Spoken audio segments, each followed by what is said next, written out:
The most disrespected person in America is the black woman. The most unprotected person in America is the black woman. The most neglected person in America is the black woman.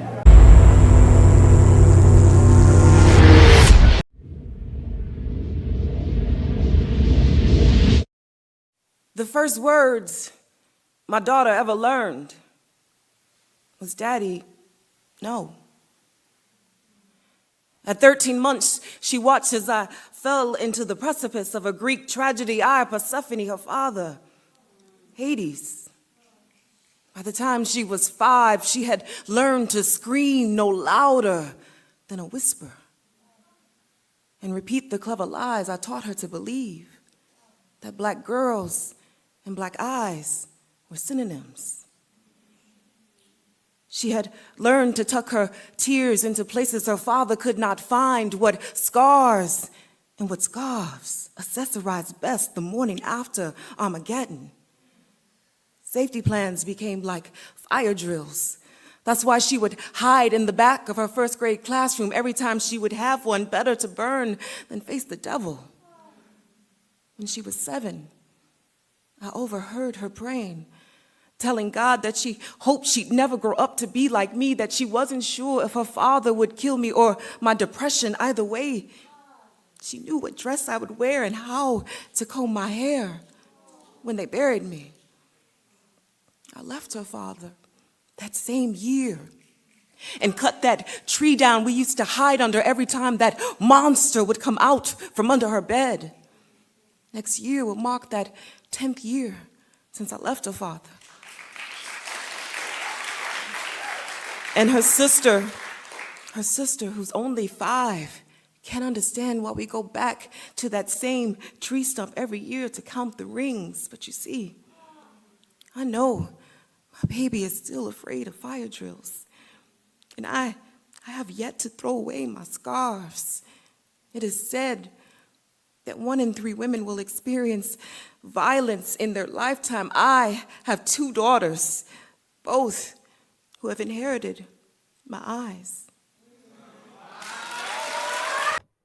Tonight we will discuss the story of 49-year-old Kelly Ann Mays. Kelly Ann Mays was a well-known domestic violence survivor, activist, and poet who found her voice to help others suffering from violence at home. She frequently worked with Haven, a nonprofit group that provided outreach to victims of domestic violence. In 2010, Kelly Ann Mays escaped a violent relationship and she married her murderer in 2015.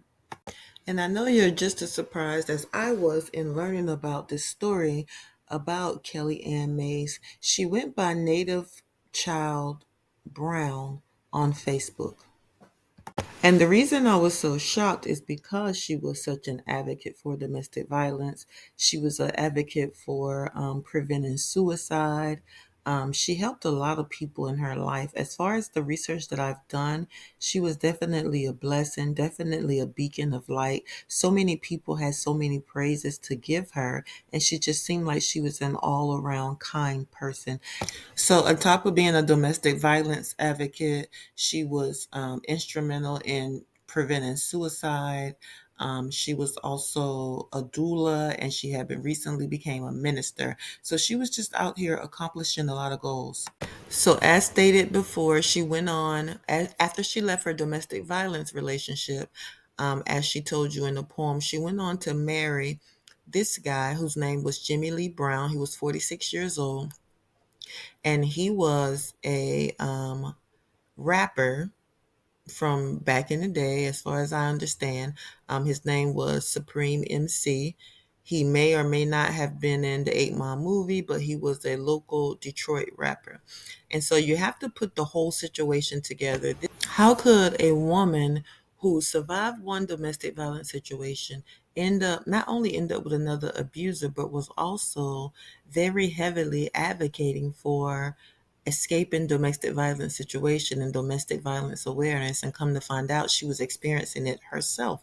And the thing is, I always say that this doesn't just happen one day. There are always signs to lead up to what eventually happens. And so my channel is called Every 8 Hours because when I started the channel, every 8 hours, a Black woman or a Black child was being murdered by someone in our community. However, when you look at this situation, it looks like she was able to get away, she was able to survive, but yet she ended up right back in the same situation. And it's kind of like the preacher who is preaching about um, anti-gay, like telling his people of the church not to be gay, and being gay is wrong, but being gay on the down low and not letting the people of the church find out until eventually the people of the church find out. And it kind of takes you into the mind, like, what is it that would make a person be able to experience this at the same time fighting against it, but make them not able to leave? And cognitive dissonance, by definition, is when you hold two conflicting thoughts in your mind at the same time, like loving both hamburgers and cows. So she loved her husband. We know that because she stayed with him for so long, but she also hated abuse. But in loving her husband, she was still experiencing abuse. And I was kind of thinking, well, maybe she didn't really understand that she was being abused again. But one thing I found online by one of her friends, which I'm going to read to you, lets me know that she was well aware. And so one of her friends posted on her page after her death, how do you convince someone who was damn good at fixing people that there's one person who you can't fix no matter how hard you try? He said, I can't help but think that if I had edited my words every time I talked to you about leaving, the last time we spoke, I had said, please leave. We want to see you alive. And all you could do was lower your head and say, yeah, I know. And so this is another situation in which everything looks good on the outside. You see the pictures online. It looks like the relationship is going good. The marriage is perfect. The woman is bragging about how good of a husband she got, how good of a mate she got. But in essence, it's the complete opposite. That's why I say never let these things that you see online make you think that someone is having the perfect relationship. They aren't. And usually, the more they brag, the bigger the facade, meaning the more they brag, the more negativity that's going on that they're trying to hide. And I do agree that there's really nothing that we can do on the outside looking in, knowing that someone is being abused. And that's usually the saddest part because we usually beat ourselves up, especially if it's a friend. That friend has to want to leave and has to make that effort to leave. And once they make that effort, then you can step in and help protect them. It looks like from all the reports that she had made that effort and she had been separated from him for a year. So I wonder what happened that made her place herself back into his presence for her to be killed. And by no means am I saying it's her fault. It's never the victim's fault. It's always the person's fault who committed the atrocity. In this case, it's his fault, Jimmy Lee Brown, that he ended up murdering this lady. And so her story goes as follows. Westland, Michigan, January the 7th, 2024. According to authorities, Westland police were called to an apartment complex located near the intersection of Newburgh Road and McKinney Drive at about 6 p.m. January the 7th, where they found the body of Kelly Ann Mays, who had been stabbed to death. Mays was a well-known domestic violence survivor, activist, and poet who found her voice to help others suffering from violence at home. She frequently worked with Haven, a nonprofit group that provides outreach to victims of domestic violence. Haven CEO Crystal Canal said they are heartbroken over the tragic loss. A beautiful poet, survivor, advocate, and mother, and a truly beautiful soul, Cannell said. Kelly Ann Mays played a significant role in touching the lives of those she's encountered. In 2010, Mays escaped a violent relationship and married the present suspect in 2015. They were separated for the past year. All right, some other news tonight. A well-known local rapper is facing murder charges in what investigators believe to be a horrific instance of domestic violence. The victim is Kelly Mays, a well-known survivor of domestic violence who found her voice helping others suffering through abusive relationships at home. Accused of killing her is Jimmy Lee Brown, a rap artist known as Super MC, who appeared in the movie 8 Mile. Sean Lay live at Highland Park tonight with more on a terribly disturbing case. Sean.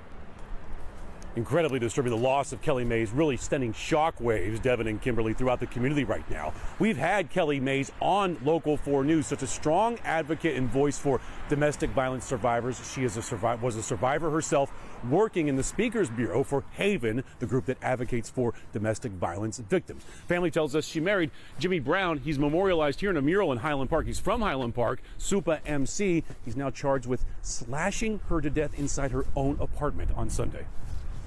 His rap name, Super MC, from Highland Park. His image included on this mural here just off Woodward Avenue in HP. But today, another look at the face of Super MC. His real name, Jimmy Lee Brown. This is his booking photo. Brown is charged with murder. The victim, prosecutors tell us, Brown's girlfriend, Kelly Mays. Mays, a well-known domestic violence survivor, activist, speaker, and poet. They say laughter is the best medicine. If I keep laughing, maybe I'll be cured. Mays' life taken in a horrific instance of domestic violence inside her Westland apartment this past Sunday. Mays was found slashed to death. Deep lacerations, multiple lacerations to her neck and to her chest. The Wayne County Prosecutor's Office says Super MC, Jimmy Lee Brown, Mays' boyfriend, allegedly attacked Mays with a knife, killed her, and ran from the apartment, turning himself in at the Westland Police Department a short time later. Kelly Mays volunteered with the group Haven in its Speakers Bureau. Haven, a local resource that provides important outreach to domestic violence victims. Haven CEO Christine Keinel said a short time ago that they are heartbroken. A beautiful poet, survivor, advocate, and mother, and a truly beautiful soul, Kelly Ann Mays played a significant role in touching the lives of those she's encountered. Local 4's Paula Tutman was with Super MC this past summer as he shared his story of struggling to recover from a car accident that left him with memory loss. Back here live, no bond right now. James Brown, his family says, being held without bond in the Wayne County Jail. We're going to connect with Haven tonight, guys, learn more about Kelly and her important voice here. Such a tragedy. Family tells us just a short time ago that she had been using the courts and doing the right things to try to separate herself and protect herself from her husband, and we know the result right now. So domestic violence help, we're going to put the hotlines for National Domestic Violence Helpline on our website, clickondetroit.com. Also Haven's number as well if you're in a situation or know someone who needs to make that call. Back to you. Yeah, terrible. All right, Sean. Couple of things. So you just watched that. Is anybody else finding it weird that they keep mentioning her as his girlfriend versus his wife? He was married to her since 2015. So about 8 going on 9 years that they were married, and yet they keep mentioning this lady as his girlfriend, which it doesn't, I guess in the grand scheme of things, it doesn't matter, but then it kind of does matter. So I found that very disturbing. Also equally disturbing are some facts that are listed on this domestic violence awareness flyer. It says 34% of people who are injured by intimate partners receive medical care for their injuries. 20,000 calls are placed to domestic violence hotlines nationwide on a typical day. On a regular day, 20,000 calls. 72% of all murder-suicides involve an intimate partner. 94% of victims of these murder-suicides are female. Think about that. 94%. So only 6% of victims of these murder-suicides are males. 500% increased risk of homicide when a gun is present in a domestic violence situation. And domestic violence counts for 15% of all violent crime in the United States. Now, before, as I stated, my channel was named every 8 hours because this was happening every 8 hours to Black women and children. And the only thing I cover on my channel is Black issues. But I haven't checked in a while. But the last time I checked, which was sometime in 2022, in mid-2022, it was every 5 hours that this is happening. So I'm guessing we're probably down to every 4 to 3.5 hours now. which means we have to make sure we're exercising our Second Amendment rights. We have to make sure that we're relieving ourselves from these type of situations, getting away at the first sign of violence, at the first sign of raising of the voice, at the first sign of threatening, even though I know that this doesn't normally happen. But these are the statistics to let you know that if you're not getting away, you are at risk for either experiencing a domestic violence situation to the point of death. So we need to really protect ourselves, and we really need to be looking out for those signs. And one of her posts, which I found very, very telling, was this post that she posted not too long before she got murdered. And it said, "Trauma can make your body feel like you haven't rested in years," which tells me she was very tired. She was very tired. Although her work wasn't done on earth, she can finally rest. And I would like to say, job well done. She helped as many people as she could while she was here, despite going through her own situation of domestic violence and abuse. She still extended her hand to try to release someone else out of the situation. And this is why I say, job well done. You can rest now.